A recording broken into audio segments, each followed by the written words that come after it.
अस्सलाम वालेकुम सामीन।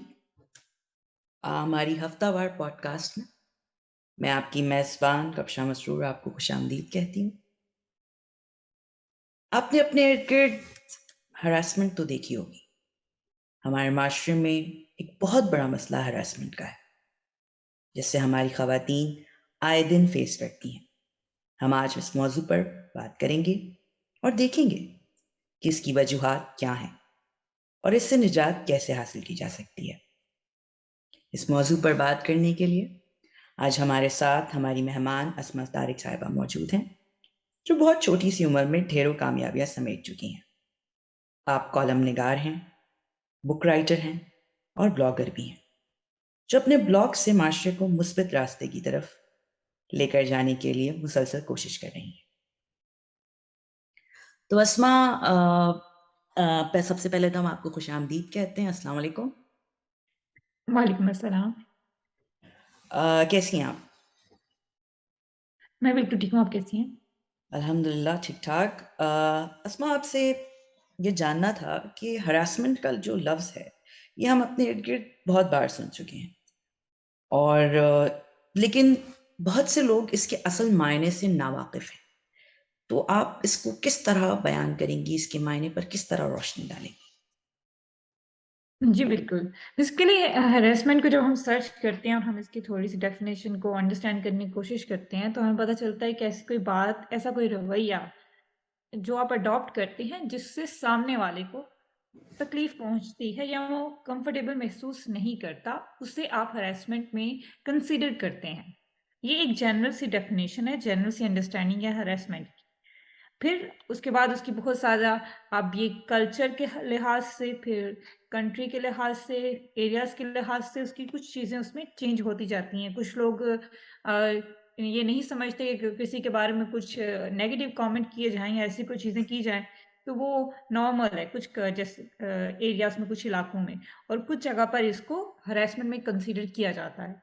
तो ये एक माशरे की अपनी अखलाकी रवायात पर भी ये मबनी होता है। लेकिन अगर हम सिंपली कहें, एक बंदा ऑफेंड हो सकता है कि अगर उसे कोई बात, कोई चीज़ पसंद नहीं आ रही जो आप किसी के बारे में कह रहे हो, और वो उससे नापसंदीदगी का इज़हार कर रहा है, उससे कंफर्टेबल महसूस नहीं हो रहा, तो वो हरासमेंट के में उसके ज़िम्मे में आएगी। जी, बिल्कुल, मैं आपकी बात से एग्री करूँगी क्योंकि ये हरासमेंट जो है वो माशरती लिहाज से डेफ़िनेटली डिफ़रेंट होता है, बिल्कुल सही है। अ, एक सवाल इससे और निकलता है कि हम जिनसी तौर पर एक हरासमेंट देखते हैं, तो क्या सिर्फ़ औरतें ही हरासमेंट का शिकार होती हैं या दीगर जो जिन्स हैं, दीगर जेंडर्स के अफ़राद हैं कि वो भी इस चीज़ का सामना करते हैं? आप इसको किस तरह देखती हैं? नहीं, बिल्कुल ऐसा नहीं है कि सिर्फ़ ख़वातीन ही हरासमेंट का शिकार होती हैं। मर्द हज़रात भी होते हैं, बच्चे भी होते हैं, बड़े भी होते हैं, छोटे भी होते हैं। हर कोई हरासमेंट का शिकार हो सकता है और होता है। ख़वातीन के लिहाज से थोड़ी-सी ज़्यादा से ज़्यादा बात की जाती है, और वो इस तरह से की जाती है कि अगर अब तो शायद उसमें भी अवेयरनेस आ रही है और वो भी इस चीज़ को खुद उसका सामना कर रही हैं।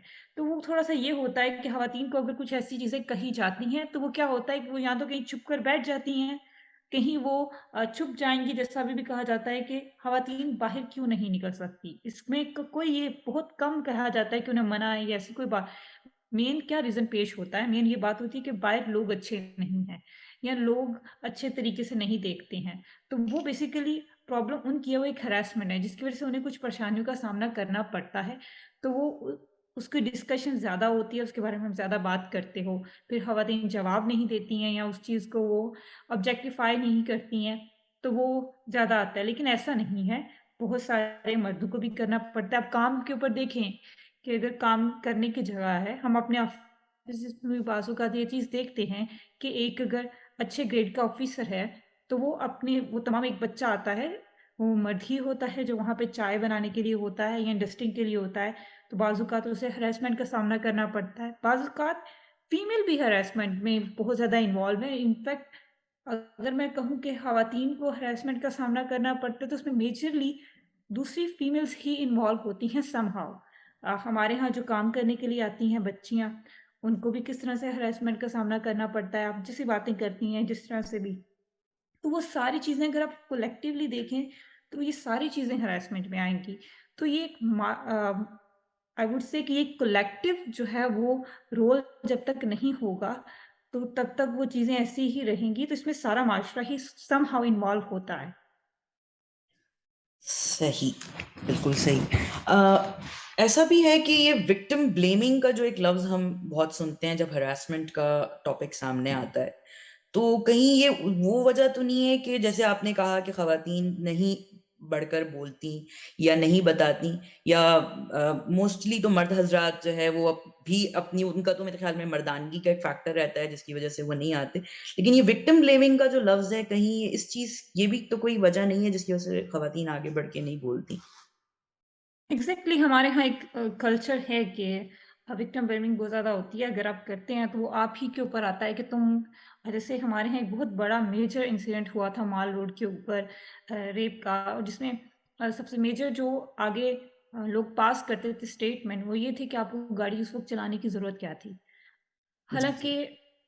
कंट्रोल करने की बजाय हम उस चीज़ के ऊपर ज़्यादा फ़ोकस करते हैं कि तुम्हें बाहर निकलना ही नहीं चाहिए। वो आजकल एक बहुत ज़्यादा मीम चल रही है एक कॉमेडियन की तरफ से कि तुम बाहर जाओगे, तो वो तो तुम्हें मारेंगे ही ना, तो तुम अपना लेके अपनी बॉडी जी, लेके जी। बाहर गए ही क्यों? तो सही। हम ये चीज़ करते हैं कि हम रादर देन हम जिसने किया है क्योंकि जब लॉ एंड ऑर्डर नहीं सही तरीके से आपके पास होता, वो नहीं काम करता, तो फिर आप विक्टिम ब्लेमिंग ही करते हैं। फिर आप उसे ही कहते हैं कि तुमने ऐसा क्यों किया? और ये मेजरली होती है और इसकी एक वजह ये भी होती है कि राइट्स का पता नहीं होता। अवेयरनेस नहीं होती और अवेयरनेस पहुँचाई भी नहीं जाती है। तो वो जब आपको पता ही नहीं होता, तो आप सोचते हो कि शायद यही मेरे साथ होना था, इसमें मेरी ही कोई गलती थी, मैंने ही कहीं कुछ ना कुछ किया होगा। तो जब आपको पता चलता है कि अच्छा आपके राइट्स हैं, आप यहाँ कंप्लेन आप इस तरह से शिकायत, इस तरह से एक्शन ले सकते हो, आप इस तरह से कोई ना कोई कदम उठा सकते हो, तो फिर आप ज़्यादा अवेयर हो जाते हो और आप कोई एक्शन लेते भी हो। तो उसमें अवेयरनेस भी एक मेन वजह है कि लोगों को इतना शऊर ही नहीं है, उन्हें पता ही नहीं है कि उनके राइट्स क्या हैं, वो किस तरह से स्टेप्स ले सकते हैं, वो अपने आप को किस तरह से चीज़ों के साथ डील कर सकते हैं। जी, बिल्कुल ठीक है और अवेयरनेस की जहाँ बात निकली है, तो लेकिन हम ये देखते हैं कि ठीक है, हमारे माशरे में या साउथ एशिया के अंदर के अंदर जो है वो हम देखते हैं कि अवेयरनेस की थोड़ी कमी है। लेकिन ऐसा नहीं लगता आपको कि जो मगरिबी माशरे हैं या जो एशिया से बाहर के जो माशरे हैं, वहाँ पर भी हरासमेंट के मसाइल तो हैं और वहाँ भी अवेयरनेस तो है, लेकिन उसके बावजूद भी ये जो हरासमेंट है, वो तो है वहाँ मौजूद। तो इसको आप किस तरह से देखेंगी? यस एग्जैक्टली हरेसमेंट अभी हम लोग के वो चीज़ के ऊपर भी आते हैं कि लोग अपनी डिस्क्रिमिनेशन भी बहुत ज़्यादा होती है तो हम लोग पहले समझते सिर्फ पाकिस्तान में it's not only in the Pakistan actually it's a global problem और ये हुँ, हर जगह पे ही होती है अगर हम अमेरिका की बात करते हैं तो सबसे ज़्यादा अमेरिका में भी आपको ये चीज़ देखने को मिलती है तो ये चीज़ वहाँ पर भी आपको कुछ इलाकों में वहाँ पर भी ऐसा है कि वो उसमें भी मेजर वजह इशू ये आता है कि एक कलेक्टिव आप जब भी देखेंगे, स्टडी करेंगे कि कहीं जगह पे ज़्यादा हो रही है, तो आपको लगेगा कि उस इलाके में ये चीज़ें काफ़ी अरसे से हो रही हैं। वहाँ लोग इन्वॉल्व हैं और वो हुँ, क्यों हुँ, इन्वॉल्व हैं? क्योंकि वहाँ पे लॉ एंड ऑर्डर इतना स्ट्रॉन्ग नहीं है, वहाँ पे कोई एक्शन नहीं लिया जाता, लोगों को छूट है किसी लिहाज से, या सही। तो कोई ना कोई वजह ज़रूर होती है। तो वो जब कहीं लूपहोल्स लाइक इस तरह की कोई चीज़ ज़रूर होती है कि जिसकी वज़ह से लोग खुले हो जाते हैं और वो एक्शन नहीं लेते। अकाउंटेबिलिटी बहुत ज़्यादा ज़रूरी है इंसानों के लिए हमारे लिए रखी भी गई है, हमें रिमाइंडर्स मिलते रहते हैं, हमने एक नमाज़ पढ़नी होती है तो हमें 5 वक़्त रिमाइंडर दिया जाता है, तुमने ऐसा करना है। तो लॉ एंड ऑर्डर भी यही करता है कि वो आपको रिमाइंडर देता है कि आप सँभल के रहें, आप ऐसी चीज़ें नहीं कर सकते, आपको सज़ा मिलेगी। जब वो चीज़ें वहाँ पे छूट होती है तो इंसान उसको कंसीडर नहीं करते और वो ऐसा करते हैं। तो बेसिकली अवेयरनेस होना भी अभी अगर पाकिस्तान में हम देखें तो हमारा एजुकेशन रेट इंक्रीज़ हो रहा है। जी, लेकिन जहाँ हम शऊर की बात करते हैं, तो शऊर डिग्री लेना ऑनेस्टली नहीं रह गया। डिग्री आपको वैसे भी मिल जाएगी। बट शऊर कहते हैं, अवेयरनेस कहते हैं कि आप असल में उसमें तरबियत भी शामिल होती है, उसमें आपकी जो हमारी वैल्यूज़ होती हैं, वो भी बहुत ज़्यादा शामिल होती हैं, एथिक्स आते हैं। तो वो सारी चीज़ें कलेक्टिवली जब आप उन सारी चीज़ों को अंडरस्टैंड करते हैं, तो वो जाके फिर आपको शऊर बाँटती हैं और आप समझते हैं चीज़ों को। जी, जी, बिल्कुल ठीक है। और जैसे हमने बात की कि जब सज़ा का एक खौफ़ होता है, जब अकाउंटेबिलिटी होती है, तो लोगों के अंदर एक अवेयरनेस जब कम भी होती है, तो चूँकि जब सज़ा का खौफ़ होता है, तो लोग सँभल कर रहते हैं। लेकिन अब हम जिस माशरे में रहते हैं, हम पाकिस्तानी माशरे का हिस्सा हैं, हमारे यहाँ लॉ एंड ऑर्डर उस तरीके से काम नहीं करता। तो फिर किस तरीके से जो है वो हम अपने माशरे में इस मसले से बच सकते हैं? क्योंकि आप भी देख रही हैं कि ये बीमारी हमारे वतन में बहुत बुरी तरीके से फैली हुई है, तो हम किस तरीके से पाकिस्तान को इस चीज़ से बचा सकते हैं? बिल्कुल ऐसा ही है ये हर जगह लाइक इवन हम सोशल मीडिया इस्तेमाल करते हैं, ये एक छोटी-सी चीज़ है, लेकिन वहाँ पे भी आपको बहुत सारी चीज़ों का सामना करना पड़ता है। मेजरली अगर मैं बोलूँ ओवरऑल अभी कहीं पर भी आप दुनिया में हो, आपको कुछ चीज़ें तो सर्टेनली जो एक इंसान अपनी कोशिश से कर सकता है, उसमें वही चीज़ है कि आप अपने हकूक जानें, अपने राइट्स जानें, आप समझें और सबसे अहम चीज़ ये है कि हमें अपने बच्चों को, वो चाहे लड़का हो, लड़की हो, उनको छोटी एज से ही स्ट्रॉन्ग बनाना होगा। उन्हें कुछ चीज़ें सिखानी होंगी। जैसे हम बहुत सारी चीज़ें सिखाते हैं कि तुम्हें दूसरों से बात करनी आनी चाहिए। तो हमें ये भी सिखाना होगा कि अगर तुम्हें दूसरों से बात करनी आनी चाहिए, तो तुम्हें दूसरों को अगर वो कोई नामुनासिब बात करें, कोई ऐसी बात कहें जो तुम्हें पसंद नहीं आ रही, तो तुम्हें उन्हें चुप कराना भी आना चाहिए या तुम्हें उन्हें नो कहना भी आना चाहिए। कि सिर्फ़ आप येस कहना ही मत सीखें। आपको नो कहना लाइफ़ में बहुत ज़रूरी है कि आपको वो कहना आता हो। जब ये छोटी उम्र से आप ऐसी चीज़ें प्रैक्टिस करेंगे कि आपको कहीं पे आप अगर कोई ऐसी बात हो रही है, आप समझे कि अगर आपकी ज़ात से रिलेटेड हैरेसमेंट शुरू होती है, तो आप देखेंगे कि वो छोटी एज से ही आपको बहुत सारी चीज़ों का सामना करना पड़ता है। आपको सुनने को मिलती हैं, आपको कभी आपकी फ़िज़ीक के ऊपर बारे में होती है चीज़, कभी वो किसी और लेवल तक हो जाती है, फिर वो इसी तरह लाइक वो फ़िज़िकल तक पहुँच जाती है। तो वो चीज़ें पहले कहीं न कहीं उनका जिसे हम रेड फ्लैग्स कहते हैं, वो कहीं न कहीं आपको दिखना शुरू हो जाते हैं। तो जहाँ भी आपको एक रेड फ्लैग दिख जाए, पहली तो चीज़ है उसे समझें, उसे समझने के बाद आप एक्शन लें। वहीं पर नो का जो स्टॉप है वो आप लगा दें। आप ऐसे लोगों से कम्युनिकेशन आपको स्टॉप करना पड़ेगा या रो और अगर आपकी फैमिली में आप या कोई इन्वॉल्व है तो आपको मना करना होगा। This is how we can collectively हम चीज़ें कर सकते हैं, लाइक भागना नहीं है। जैसे बहुत सारे सोशल मीडिया पे हम लोग इस्तेमाल करते हैं, तो आपको बहुत सारी चीज़ें अजीबो-गरीब हमारे यहाँ कमेंट पास करना बहुत मामूली चीज़ है। वो इसलिए कि आप उन्हें शट अप कॉल नहीं देते हैं।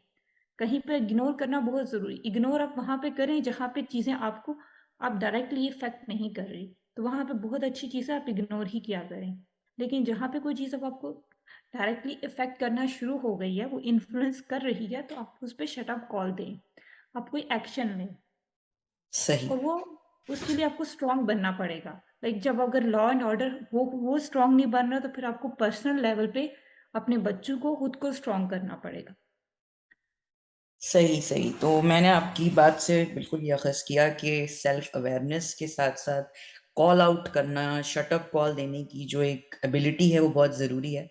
आपको ये समझना पड़ेगा कि कहाँ पर किसको कब कहना है कि आप जो कह रहे हैं, वो गलत है और आप इस बात को कंटिन्यू नहीं कर सकते। जो बर्दाश्त का एक सबक हमें अपने बड़ों से मिलता रहा है, वो हर जगह नहीं चलता। या अ, मैं इस पे एक बात थोड़ी-सी शेयर करूँगी अपने पर्सनल रिलेटिव से रिलेटेड ही वो ये होगी कि जैसे मैंने स्टार्टिंग जब काम करना शुरू किया था, वो चाहे सोशल मीडिया से रिलेटेड हो या वैसे भी हो, तो मुझे स्टार्टिंग में ज़्यादा चीज़ें होती थी, मतलब कि फेस करनी पड़ती थी। जी, जी। ज़्यादा चीज़ों को सुनना पड़ता था, वो करना पड़ता था। With the passage of time as I start dealing with them जैसे-जैसे मैंने उनसे डील करना शुरू किया और उन्हें समझना आ गया इसका एक पैटर्न, इसका एक रवैया है। इसको पता है कि सबकी बात नहीं सुननी है या इसको पता है कहीं पे नो कहना है या जवाब भी दे देती है। तो फिर अगला खुद ही कोई स्टेप उठाने से पहले संभल लेता है, वो खुद ही सोच लेता है कि यहाँ पे आपने कोई बदतमीज़ी करनी ही नहीं है। आपने कोई अपने दायरे में रहना है, अपनी तहमीर जो है वो तहज़ीब में रहना है। तो वो एक हमें अपना दायरा सेट करना पड़ता है, अपनी बाउंड्री बनानी पड़ती है हर जगह और वो कहीं पे भी गलत नहीं होती। वो ऐसा नहीं होता कि अगर आपकी कोई बाउंड्री है तो आप रिस्ट्रिक्टेड पर्सन हैं या आप बड़े कंज़र्वेटिव हैं, कतई नहीं। क्योंकि आपकी एक अपनी वैल्यूज़ हैं, आपके एक अपना सर्टेन सर्कल है, बाउंड्रीज़ हैं, आपको सर्टेन उन्हें फ़ॉलो करें, जिसमें आप कंफर्टेबल हैं, जिसमें आप अच्छे कन्वीनिएंट हैं और किसी को भी वो राइट ना दें कि वो आपका सर्कल जो आपकी बाउंड्रीज़ हैं, उनको क्रॉस कर सके। तो ये वो स्टेप्स हैं जो हम ले सकते हैं और फिर जब आप यूज़ करते हैं, आप पोर्टल्स देखें, आप ऑनलाइन ऐसी चीज़ अवेयर हों और वहाँ पे शिकायत भी दर्ज करें। अगर बात बढ़ती है, तो आप रिपोर्ट किया करें। आप एटलीस्ट विदाउट अपनी आइडेंटिटी नहीं रिवील करना चाहते, तो वो आपकी अपनी जो है ना, लेकिन एटलीस्ट कोई आप कंप्लेंट ज़रूर किया करें, अगर बात ज़्यादा होती है। जी, जी, बिल्कुल सही है। आपको अपनी एक पर्सनल स्पेस, अपना एक पर्सनल दायरा डिफ़ाइन करना है और फिर उसी के मुताबिक जो है वो जब आप वो डिफ़ाइन करेंगे तो यकीनन लोग भी आपके साथ उसी तरीके से बिहेव करेंगे। बिल्कुल ठीक है। बहुत-बहुत शुक्रिया अस्मा आपका वक़्त देने का और इतने अहम मौज़ू पर हमारे साथ बात करने का। वैसे तो ये मौज़ू बहुत वसी है, लेकिन हमारी पॉडकास्ट का टाइम ज़रा कम है और हम मज़ीद इंशाल्लाह इसी तरह के मौज़ूआत पर आपके सामने हाज़िर होते रहेंगे। इसलिए आप हमारे फ़ेसबुक और यूट्यूब चैनल यानी उर्दू रेडियो डॉइचलैंड को लाइक और सब्सक्राइब करना मत भूलिएगा। कैप्शन में आपको इसका लिंक भी मिल जाएगा। शुक्रिया। अगली पॉडकास्ट तक मुझे इजाज़त दीजिए। खुदा हाफ़िज़।